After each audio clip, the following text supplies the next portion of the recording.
Hello po sa inyong lahat mga ka-crypto. Ako po si Pinoy Crypto Trader at sa video na ito ay atin pong pag-uusapan ang isa po sa mga matagal nang inaabangan pero sabay rin na kino-question na crypto project.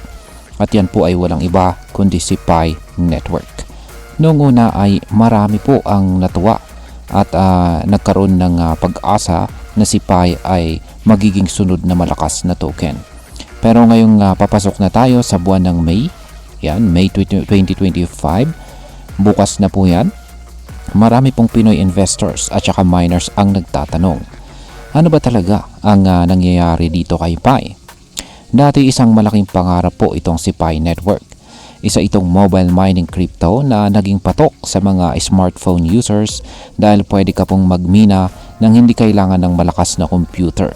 Pero ngayong malapit na po ang kalagitnaan ng taong 2025, mukha bang nawawala na ang kinang nito? Kaya sa video na ito ay alamin natin ang mga kaganapan dito kay Pi ngayong sunod na buwan ng May 2025. Bakit bumabagsak ang presyo nito? Bakit maraming early adopters ang nadidismaya? At ano po ang dapat nating bantayan bilang mga Pinoy na interesado rito kay Pi Network? Kaya yan, bago po tayo magpatuloy ay pakibasa na lamang po muna ang disclaimer dito sa ibaba ng ating screen. Yan, dito po, nung nag-launch po ang mainnet ng Pi ay marami talaga ang umasa na sasabog ang presyo nito. Umabot pa ito sa presyong $3 sa umpisa ng rally. Pero hindi po ito nagtagal.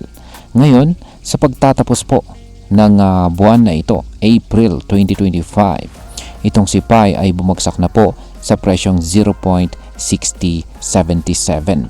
Ibig sabihin ay bumaba ito ng halos 15% sa loob ng isang buwan. Isa ito sa mga kakaunting kilalang crypto na bumagsak ng ganito kalaki sa panahon na halos lahat ng mga major coins ay umaakyat. Habang si Bitcoin ay lumilipad pataas, si Pi naman ay tila nawawala na po sa radar. Kaya hindi na rin nakakapagtaka kung bakit maraming holders ang nababahala. Ngayon is isang malaking tanong natin dito is bakit nga ba bumabagsak itong si Pi Network?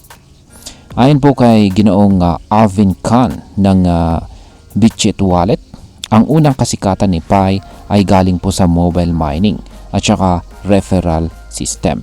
Pero ngayon, unti-unti nang nawawala ang hype.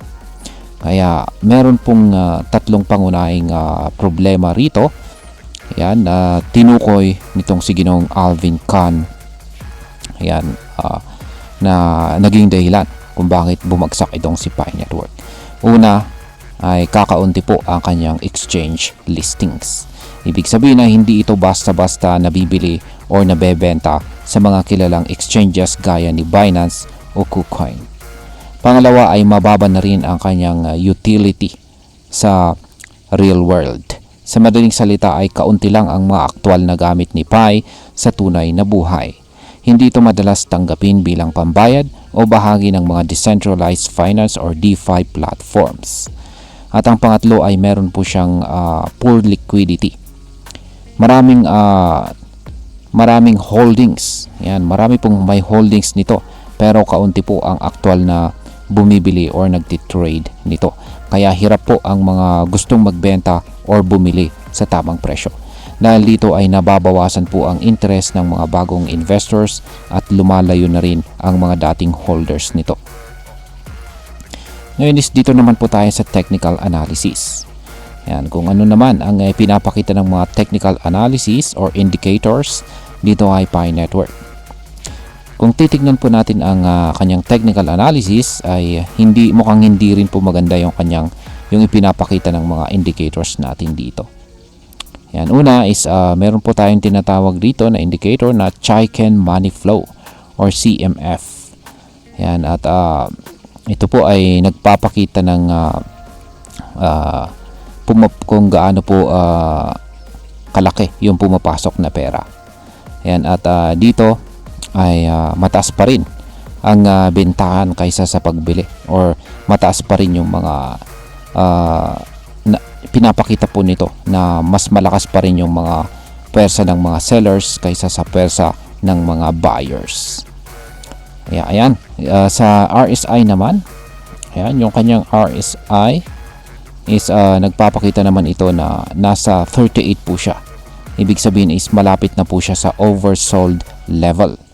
Ayan, kapag malapit na siya sa oversold level, ibig pong sabihin yan ay maraming nagbebenta kaysa sa bumibili. Kaya ayan, kahawig na rin ng signal ng Chaiken money flow. Ayan, at ang MACD, ayan, na nakikita natin dito sa chart ay ang MACD.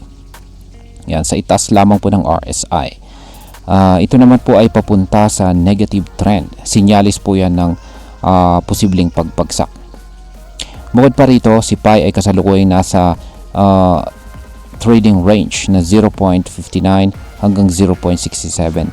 Pero mukhang pababa ito patungo sa presyong 0.5192. O ang pinakamasaklap ay maaari pa siyang bumagsak hanggang sa presyong 0.40 na maaring maging bagong all-time high, all-time low nitong si Pi Network kapag nangyari po yan. Ngayon is pag-usapan naman po natin ang tungkol sa token unlocks. Yan, at kung ano po ang posibleng maging epekto nito dito kay Pi Network.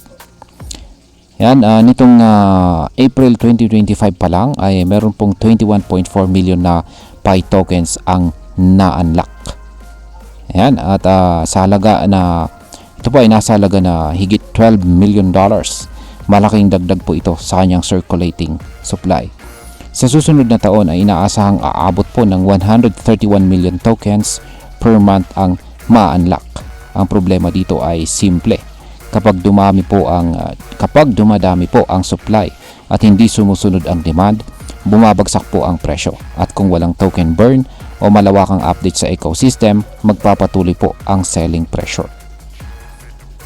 Ngayon is yung katanungan po dito is may pag-asa pa ba itong si Pi Network na makabangon? At ang kasagutan dyan ay syempre oo naman, may pag-asa pa na makabangon itong si Pi Network. Pero meron pong malaking kung. Yan. Kung ang kailangan sagutin ni Pi. Ayan, meron tayong malaking kung na kailangan pong sagutin ni Pi. Kung kung siya ay makakalampas sa presyong 0.8727 at mananatiling matibay yung kanyang support, maaaring ito na ang simula ng kanyang trend reversal. Pero para mangyari ito, kailangan po ng dalawang bagay. Una ay kailangan po na magkaroon ng tunay na gamit sa real world itong si Pi. Yan, tulad po ng paggamit sa online shops, retail stores o pagiging bahagi ng DeFi. Pangalawa ay kailangan po niya na magkaroon ng mas maraming access sa market. Dapat ay makapasok po itong si Pi sa mga major crypto exchanges para mas madaling matrade po siya. Yan. Ngayon ay pag-usapan naman po natin ang posibleng maging epekto nito para sa atin bilang mga Pinoy na interesado rito kay Pi Network. Yan, bilang mga Pinoy traders at investors ay malaki ang epekto po ng ganitong performance ni Pi.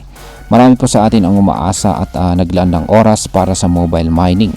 May ilan din ang bumili ng Pi sa over-the-counter trades sa pag-asang tataas ang halaga nito. Pero ngayong may malinaw na bearish trend, dapat tayong maging maingat at huwag po tayong umasa sa hype lamang. Kung balak mong pumasok or magdagdag pa ng investment kay Pi, tiyakin mong naiintindihan mo ang risk at saka walang kasiguraduhan ang kita. Sa kabilang banda, kung isa ka po sa mga naka-hold na po rito kay Pi, maaaring mas makabuting maghintay at bantayan muna natin ang mga developments ng network. Hindi pa ito patay na project, pero nangangailangan ito ng malinaw na direksyon at saka improvements para muling makuha ang tiwala ng market. Bilang panghuli, ang masasabi ko naman tungkol dito is sa totoo lang, disappointing po ang kasalukuyang galaw ni Pi. Isang project na dating punong-puno ng potensyal pero ngayon ay naliligaw sa gubat ng crypto market. Ngunit hindi pa rin ako tuluyang sumusuko. Kung magpapakita itong si Pi ng solid development sa DeFi at saka retail sectors, at kung makakakuha ito ng exchange listings, may chance pa itong makabawi. Pero hanggang hindi ito nangyayari, dapat nating ituring si Pi bilang isang speculative asset at hindi pa ito pang matagalang investment kung wala pang malinaw na gamit at saka market support. At ayan, hanggang dito na lamang po tayo sa video na ito mga ka-crypto. Marami pong salamat sa panonood, ingat po tayo lagi at God bless po sa ating lahat.